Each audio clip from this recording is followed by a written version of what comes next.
vraiment que j'investisse dans le déclairage parce que c'est vraiment super chiant. Alors, du coup ces derniers jours, tout ce que j'ai fait c'est démonter des sièges après le boulot et en nocturne. Donc clairement c'est physiquement très chiant et au niveau du temps on peut pas faire autrement. Pourquoi démonter les sièges? Parce que tout simplement j'ai pas réussi à trouver le moyen de les revendre en bloc, et de toute façon même si j'avais le moyen de le faire, c'était entre 150 et 200 € grand max pour la totalité. Alors certes ça fait quelques jours de boulot en rab, en plus c'était pas prévu, mais au poids de la ferraille et de l'aluminium, je pense qu'on arrivera bien au-dessus de ce qu'on aurait pu en tirer en vendant la totalité des sièges. Ouais, non, là ça devient plus possible, il faut vraiment que j'arrête là. On va reprendre demain parce que là c'est plus possible, il fait vraiment trop noir. On va tout ranger, on va tout éteindre et on se retrouve demain. On est de retour aujourd'hui avec la lumière du jour, c'est beaucoup mieux quand même pour travailler, et on va continuer tout simplement le démontage des sièges. Ça va me prendre un bon moment je pense, puisqu'il faut faire des allers-retours à la déchetterie avec une petite remorque. Pour tout ce qui est métaux, je vais les laisser de côté pour le moment. Ça sera emmené une fois que tout sera séparé, le métal, enfin la ferraille de l'aluminium, pour aller gagner un peu d'argent tout simplement. Ensuite, la grosse question qui se pose, j'en ai beaucoup discuté avec plusieurs personnes qui ont des cars aménagés ou en cours d'aménagement, et la question qui se pose c'est de garder ou non les vitres. Voilà, donc grosse question, et j'ai eu Jérém des Vadrouilleurs du coup en message, et qui m'a dit que, enfin qui m'a donné plusieurs arguments pour ne pas les garder. Alors oui, forcément, lui il est pour ne pas les garder, mais c'est vrai que il y a beaucoup de points importants. On va crever de chaud en été et on n'a aucune possibilité d'ouvrir des fenêtres. Donc à part nos deux lanterneaux en haut, on n'aura pas d'arrivée d'air, on aura juste qui va rentrer par les portes et on n'aura pas d'air qui va rentrer. Donc ça va être un gros problème. Donc premier argument. Deuxième argument, au niveau de l'isolation, on voulait faire de la mousse projetée. Donc une très bonne isolation, c'est un très bon truc, sauf que si on fait ça et qu'à côté on garde les vitres, en fait ça sert à rien, parce que les vitres c'est des ponts thermiques. Donc il y en a beaucoup qui m'ont dit que c'est du double vitrage, donc ça craint rien. Donc en fait ce qu'il faut savoir c'est que le double vitrage sur des cars comme ici, c'est du double vitrage phonique uniquement, pas thermique. Donc du coup ça n'a pas une grande utilité. En hiver tu poses la main, voilà, même là hein, il fait pas super froid dehors, la vitre est froide. Donc voilà, grosse réflexion en ce moment. Et tu en penses quoi toi? Moi? Oui. Parce que toi aussi, hein. Parce que toi aussi, t'es... Pour moi, oui, je pense que c'est bien d'enlever les vitres. Ok. À la base, on n'était pas du tout parti pour ça. Pas du tout, non. Disons on regardait surtout le côté financier, le côté vitesse dans les travaux, mais quand... ce qui nous a beaucoup posé la question, c'est le fait aussi qu'on puisse ouvrir aucune fenêtre, à part les lanterneaux. La circulation d'air en plein été, ça fait peur. Ça fait quand même assez peur. Donc circulation d'air, l'isolation, c'est vrai que c'est... Et après, voilà, nous, ce qu'on voulait, c'était quelque chose d'assez discret, donc que depuis l'extérieur, ça soit pas un camping-car. Et en fait, disons que d'extérieur, ce sera jamais un... Non, j'ai dit quoi? Que d'extérieur, ce soit pas un camping-car. J'ai pas écouté. Ouais, en gros, ce qu'on voulait, c'est que d'extérieur, ça n'a pas l'air d'un camping-car, mais quoi qu'on fasse, ça aura l'air d'un camping-car quand même, puisqu'on aura des panneaux solaires. Ça, c'est tout ça, voilà, c'est tous ces arguments, c'est Jérém des Vadrouilleurs. D'ailleurs, merci, honnêtement, si tu regardes cette vidéo, merci beaucoup, parce que tu nous as donné beaucoup de solutions à nos problèmes, à nos interrogations. Et ton avis est très éclairé du fait que tu as déjà fait ça plusieurs fois et que tu commences un petit peu à avoir de la bouteille, on va dire. Voilà, bon, ce qui me fait peur, c'est que oui, forcément, c'est du boulot. C'est énormément de boulot, puisqu'il faut tout casser, il faut tout remplacer. Le contreplaqué sur les vitres, c'est pareil. Enfin, la place des vitres, ça va être du taf. Alors, pour le moment, contreplaqué, tôle, on ne sait pas trop, mais je pense que ça va être contreplaqué. Contreplaqué marin et puis comme avec vous une disiez, couche d'alu laqué par-dessus pour une bonne finition. Et donc du contreplaqué fibré, bien sûr, plus costaud et étanche. Après, voilà, enfin, contreplaqué marin, pour ceux qui ne connaissent pas. Voilà, je mettrai peut-être... je vais mettre juste là, une petite photo, là, par là, d'un véhicule avec du contreplaqué marin. Et du coup, voilà, grosse réflexion du coup au sujet des vitres. Donc très très grosse réflexion. Donc ça va demander du taf. Ça encore à la limite, si ça rallonge le temps de travail, je vais juste devoir prendre du courage. Mais par contre, ouais, ça va demander sur le point financier beaucoup de choses en plus. Parce qu'il faut mettre, enfin, il faudra passer de l'anti-rouille de partout. Le contreplaqué marin, ça a un prix. Pareil, il faudra forcément mettre des fenêtres, donc du coup acheter des bonnes fenêtres, donc pas des fenêtres de merde, hein, de camping-car basique. Le Iliad, il est quand même bas de plafond, donc si on n'a pas beaucoup d'ouverture, ça va tout de suite faire... C'est ça. J'ai peur que ça fasse renfermer, et c'est pas du tout ce que je veux, donc il faut mettre... donc ça, il faut qu'on le prenne en compte, c'est que fenêtres. vu qu'on aura à peu près 1,83 m, si on arrive à gratter au maximum, ça c'est pareil, c'est Jérémy qui me l'a dit, si tu grattes au maximum, t'arrives à 1,83 m en bouchant le couloir central, ça veut dire que c'est quand même assez tassé. Et bah, c'est vrai que sur ce point-là, il a raison. Si on ne met pas un maximum d'ouverture, on va se sentir vraiment à l'étroit. Et c'est quand même dommage d'avoir une habitation roulante qui sera vraiment cool à la base. Hein. Elle va être, franchement, quand elle sera terminée, j'en suis persuadé, elle va être cool. Elle va vraiment être chouette avec les idées qu'on a, surtout Olivia. Mais c'est dommage d'avoir un truc dans lequel on se sente pas bien et que tout est triqué, donc on va forcément devoir mettre le prix au niveau des fenêtres. Donc ça c'est pareil, c'est un coût et bah, c'est le genre de truc qu'on n'avait pas prévu quoi, tout simplement hein. Donc voilà, donc la grosse réflexion du jour c'est ça. Donc en attendant on va continuer les sièges. On va peut-être avancer, si on a le temps, sur 2-3 bricoles où j'avais besoin d'une paire de bras en plus, donc ça tombe bien que tu sois là. Et on va peut-être même faire participer les gamins, parce que j'ai l'impression qu'ils ont besoin de se défouler. Bon, allez, on va continuer les sièges.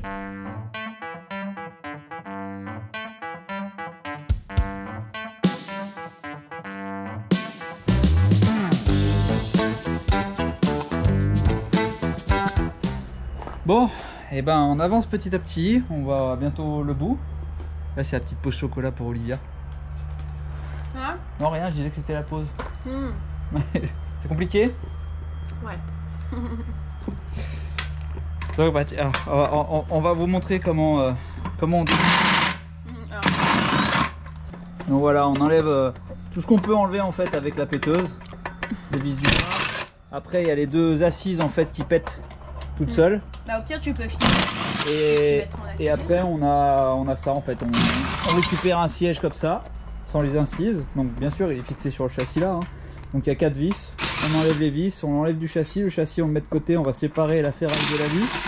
Après on ouvre tout simplement là au cutter, là, tout là, tac, sur les coutures, on balance les mousses là-bas, on récupère les châssis en ferraille ici. Ce qui fait qu'au total, en siège, on était à, je crois, un truc comme 40 kg par banquette, je crois que c'est ça. 40 kg par banquette facile, donc bah, on n'est pas loin d'une tonne. Donc avec les mousses et tout, mais bon, vu le poids que ça fait, je pense qu'on est à pas loin de 700 kg de ferraille et d'aluminium. En soi, hein, une banquette se fait assez rapidement, en 10-15 minutes. Une banquette complète. Clé de 16, c'est très important la clé de 16. Donc c'est pas parce que je filme que je fous rien, hein. J'ai travaillé. Hein.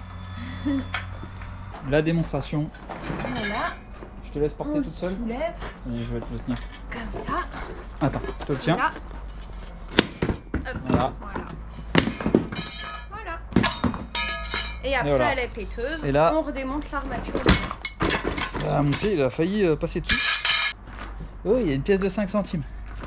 Alors des pièces on en récupère un paquet, hein. Je crois qu'on est à pas loin de 10 € déjà. Ouais. Donc il y a la péteuse tout simplement, hein, les petites vis là, tac tac tac tac. Bah voilà. Hein. Comme ça enlève le châssis en alu. Bien sûr il y a les chewing-gums. Voilà, des beaux chewing-gums. Des beaux chewing-gums. Ouais, c'est beau. Hein. Alors que c'est marqué ici. Là, chewing-gum interdit. Marqué en gros. Oula, ça peut casser les deux. Mais bon, on peut faire moins de bruit, ouais. On se fait chier pendant 2 jours, mais au final on récupère un peu d'argent et c'est ce qui va permettre aussi de financer ce qu'on ne pourrait pas financer si on l'avait pas fait. Donc voilà, on prend un peu de retard, mais bon, faut se motiver, faut taper un grand coup et puis voilà, enfin, c'est tout. Allez.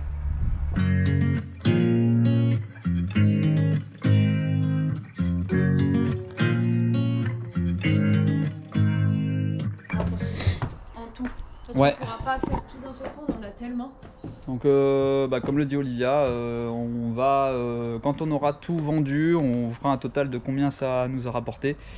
Parce que ça peut toujours être intéressant, même si vous n'avez pas le même type de car, il y a toujours des trucs à récupérer, il y a toujours des sièges avec une armature en ferraille, il y a toujours de l'aluminium parce qu'il y a des rails, les parties hautes au niveau des coffres c'est toujours de l'acier électrozingué, il me semble, hein. Là c'est de l'EZ, c'est de l'acier électrozingué, donc c'est intéressant à la revente aussi, quoi. Bon, on peut se faire toujours un petit billet, même si c'est 200 balles, ça paye un plein de gasoil, hein. Enfin, pas forcément avec ce genre de car, mais...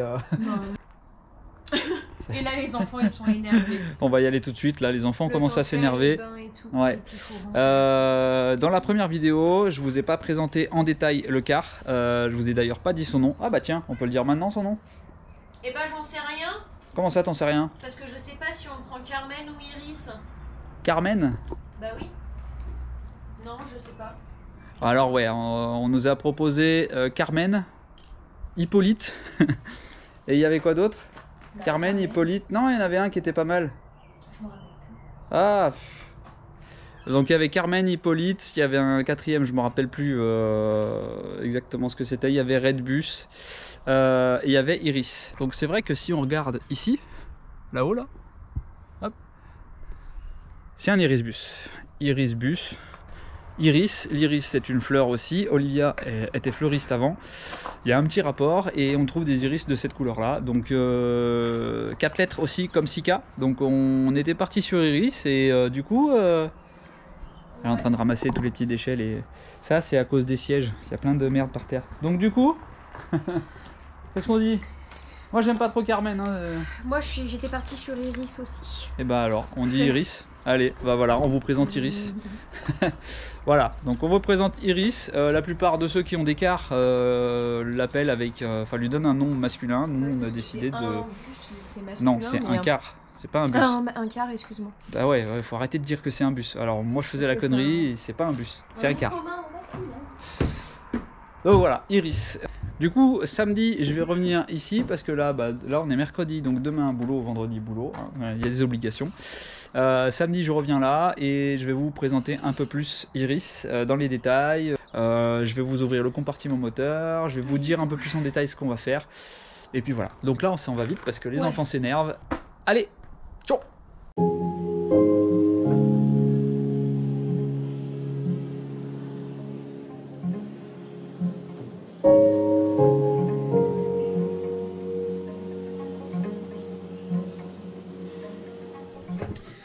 Bon, du coup, la mission d'aujourd'hui, ça a été de vider entièrement tout ce qui allait à la déchetterie. Donc ça a été fait. Ce matin, on a fait 2 allers-retours.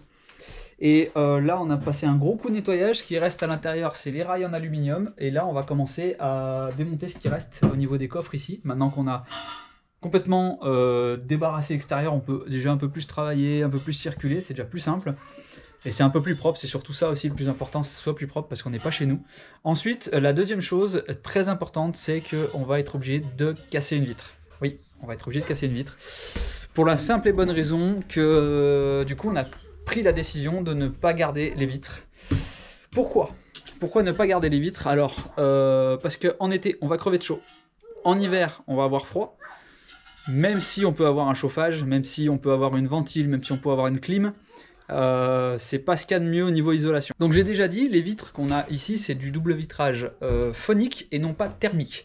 Alors c'est bien, hein, c'est très bien, il y en a qui choisissent de garder les vitres. Donc après avoir demandé à plusieurs personnes, à plusieurs familles et à plusieurs aménageurs, ça se fait carrément de garder les vitres. Il y en a plein qui le font, il y a les Roadcats entre autres, qui ont quasiment le même modèle que nous en jaune, Bumblebee, qui ont un aménagement qui est très chouette. Ils ont choisi de garder les vitres. Au départ, je regardais leurs vidéos, je me dis ah putain ça peut vraiment être cool. Il y en a d'autres hein, aussi, hein, je cite eux, mais il y en a beaucoup d'autres qui gardent les vitres. Moi je voulais vraiment faire ça déjà pour garder l'aspect bus au niveau de l'extérieur. On était tous les deux d'accord avec Olivia. J'en ai parlé à plusieurs personnes et c'est vrai qu'il y a des avis qui sont très importants à prendre en compte. Je vais citer Jérémy des Vadrouilleurs qui m'a beaucoup aidé là-dessus. Je lui ai expliqué, je lui ai posé des questions, je lui ai expliqué mon projet. Lui, ça lui a rappelé forcément Captain. Donc, encore une fois, merci à toutes les personnes qui m'ont donné des conseils parce que sans ça, eh ben, je pense qu'on n'aurait pas non plus un véhicule qui serait vraiment à notre image et j'en aurais pas un véhicule qui serait top au niveau de l'isolation et de l'équipement. Donc, la décision de fermer complètement le car a été prise. On va casser les vitres, on va remplacer par du contreplaqué marin fibré de 11 mm avec une couche de lac par-dessus pour une finition totalement hermétique et propre. Donc je sais pas exactement quand on va le faire, de quelle manière on va le faire. J'ai demandé, encore une fois, j'ai demandé beaucoup de conseils à Jérémy des Vadrouilleurs, qui est tout simplement génial. Voilà, bon, je le dérange un peu le matin, on va dire, au réveil, mais voilà, c'est quelqu'un qui donne facilement des conseils quand on lui demande. Donc voilà, je me suis permis de le déranger plusieurs fois, et c'est vrai que tous ces conseils sont bénéfiques, tous ces conseils sont super utiles, parce que forcément, on a quasiment le même modèle que Captain, sauf qu'il n'est pas la même couleur, il n'a pas les mêmes finitions. Donc la décision de fermer les fenêtres, c'était pas prévu, voilà, c'était pas prévu, surtout au niveau du temps et du budget. Donc ça va nous rallonger le budget, forcément, et surtout le temps, parce que il faut tout casser, il faut tout gratter la colle, il faut nettoyer toutes les parties planes où étaient fixées les vitres pour pouvoir accueillir après les panneaux. Et après la fixation, le collage des panneaux, plus l'ouverture, donc fixation des ouvertures des fenêtres, plus jointage, plus, c'est du boulot supplémentaire qui normalement devait pas avoir lieu. Je laissais mes vitres et je faisais mon bardage et terminé quoi. Donc c'est du boulot en plus et forcément ça a un coût en plus qui est pas phénoménal. Mais comme m'a dit Jérém au téléphone, il m'a dit tu t'y retrouveras parce que ce que tu vas pas mettre dans ton chauffage, et en gros c'est ce qui va amortir le prix de tes panneaux et de tes baies. Au niveau des baies, ça a un coût aussi, il faut prendre des bonnes baies quand même. Et je ne vais pas investir dans des fenêtres que vend par exemple Carapace, les Visum, parce que elles sont cool, elles sont top, mais clairement 1500 € la fenêtre, on va pas pouvoir. Je pense qu'on va partir sur une douzaine d'ouvertures parce qu'on voulait absolument quelque chose de lumineux, même si on va avoir 2 lanterneaux au niveau du toit, 2 gros lanterneaux, peut-être un 3e, c'est pas sûr, mais au moins 2 gros lanterneaux. Il nous faut absolument de la lumière et ça c'est très important. Donc des bonnes fenêtres, des bons panneaux, des bons produits pour faire tout ça, pour que ce soit tout étanche, des baguettes de finition. Donc tout ça, ça a un coût, tout ça, ça va demander du temps. Et tout ça c'était pas prévu tout simplement. C'est quelque chose qui va devoir être fait assez rapidement puisque on va devoir ensuite penser à la fixation des panneaux solaires avant d'isoler. Toujours la même isolation, par contre si j'isole c'est avec de la mousse polyuréthane projetée à cellules fermées. Ça c'est apparemment ce qui se fait de mieux. C'est sûr c'est pas le plus écologique. Voilà, c'est pas ce qu'il y a de mieux mais c'est pas ce qu'il y a de pire non plus. C'est-à-dire que du coup, si c'est bien isolé, on aura forcément moins à utiliser de chauffage, donc moins de gasoil. Donc voilà, la mission d'aujourd'hui, ce sera de casser une seule fenêtre, pour prendre les mesures, pour faire la commande du contreplaqué. Donc notre commande de contreplaqué, on va la faire chez contreplaquémarin.com. C'est un des plus connus, il me semble que c'est même le plus connu dans tous les cas. Je l'ai appelé ce matin, il est très cool, il est disponible. Les commandes peuvent être expédiées très rapidement. Si on donne les bonnes mesures au bon moment, le devis on l'a assez rapidement. Je donnerai mon avis là-dessus quand ça sera tout posé, tout vissé, tout fixé, tout jointé, tout nickel. Mais je me fais pas de soucis, il y en a beaucoup qui l'ont fait. Par exemple Captain, ça fait 2 ans qu'il est dans sa nouvelle famille et ils s'en plaignent pas du tout, au contraire ils en sont très contents. Donc là on va faire quelques petites finitions, on va continuer à démonter 2-3 trucs. Je vais préparer l'échafaudage à l'extérieur et on va se préparer, se protéger et casser normalement cette vitre là. Celle-là.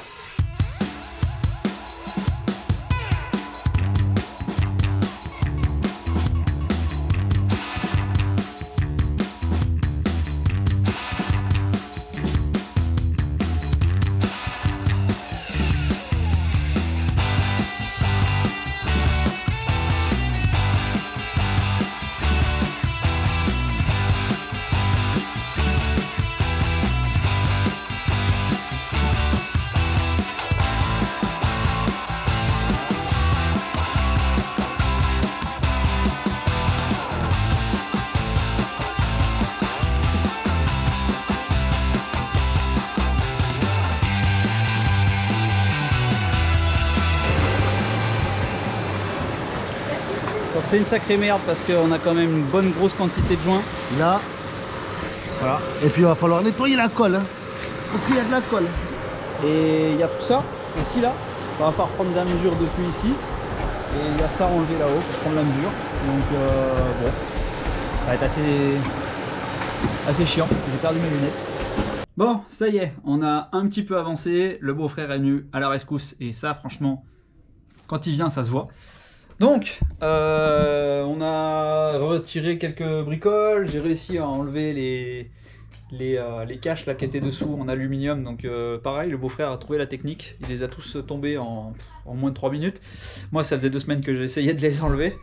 Et comme je comptais garder les vitres, j'avais peur de péter les vitres si je prenais le pied de biche. Donc du coup, on a fait la méthode bourrin, donc en tapant un grand coup dedans, et c'est tombé tout seul. Pour la suite, on va s'arrêter là pour cette vidéo. Je vais juste vous faire un petit tour en fait du car, vous montrer 2-3 trucs, voilà. Donc c'est vraiment juste pour vous présenter un peu plus le véhicule. Après, on va tout ranger, on va tout nettoyer, ranger les outils, fermer les soutes, mettre un bout de bâche sur la fenêtre qui est cassée, très important, même si bon, ça risque rien, on est sous abri. Et puis on va arrêter la vidéo là et puis voilà. Allez, je vous emmène faire un tour. Donc voilà, ici, on a, alors j'arrive pas à l'ouvrir en entier parce que c'est grippé à mort, mais on a ici tout le tableau électrique. Donc ça va être une belle merde à démêler. J'ai vu la vidéo de Jérém, des vadrouilleurs, où il se tire le peu de cheveux qui lui reste à essayer d'enlever tout le faisceau. Je pense que ça va m'amuser un petit moment, donc on verra bien. Hop, donc ici, rien de bien nouveau, le compresseur pour l'air. Là, le moteur, je vous en ai déjà parlé, et de toute façon, je ne peux pas vous en parler plus puisque j'y connais pas grand chose. Ensuite, ici, c'est le groupe de clim. Voilà, c'est un groupe hydraulique. Donc tout ça, ça va être supprimé. On va supprimer totalement toute la partie là. Le rangement va servir pour un groupe électrogène, certainement. Donc la petite surprise qu'on a vue et qui est connue sur tous les Iliad, hein, c'est ça. Voilà, je sais pas si on voit. Voilà, c'est du papier à cigarette. Voilà, c'est tout. Bon, ça c'est une feuille morte, mais voilà, c'est. J'aurais dû le faire, voilà, ça part en petits morceaux. Ça, bon, voilà, c'est normal. Toute cette partie là, en fait, la partie arrière là, c'est un tube en 40-40, donc celui-là, de cette taille là qu'il faut. On va couper et on va souder et on va tout le remplacer. Voilà, tout simplement. Bon voilà, je pense que j'ai fait à peu près le tour des points importants. On va arrêter la vidéo ici. Ça fait beaucoup de blabla, beaucoup de choses un petit peu. Bon, je pense qu'elle va être un peu longue. Je sais pas encore, je verrai au montage. Pour la prochaine, bah, ce sera la suite des travaux de démontage. Donc ce sera les parties hautes, des coffres, des rangements ici. Le démontage du chauffage, le démontage de la clim certainement, que je vais bientôt pouvoir tout supprimer. Et puis voilà, puis après on verra en fonction du contreplaqué marin, si on le reçoit, on verra bien. Ce sera la suite des travaux. Allez, ciao!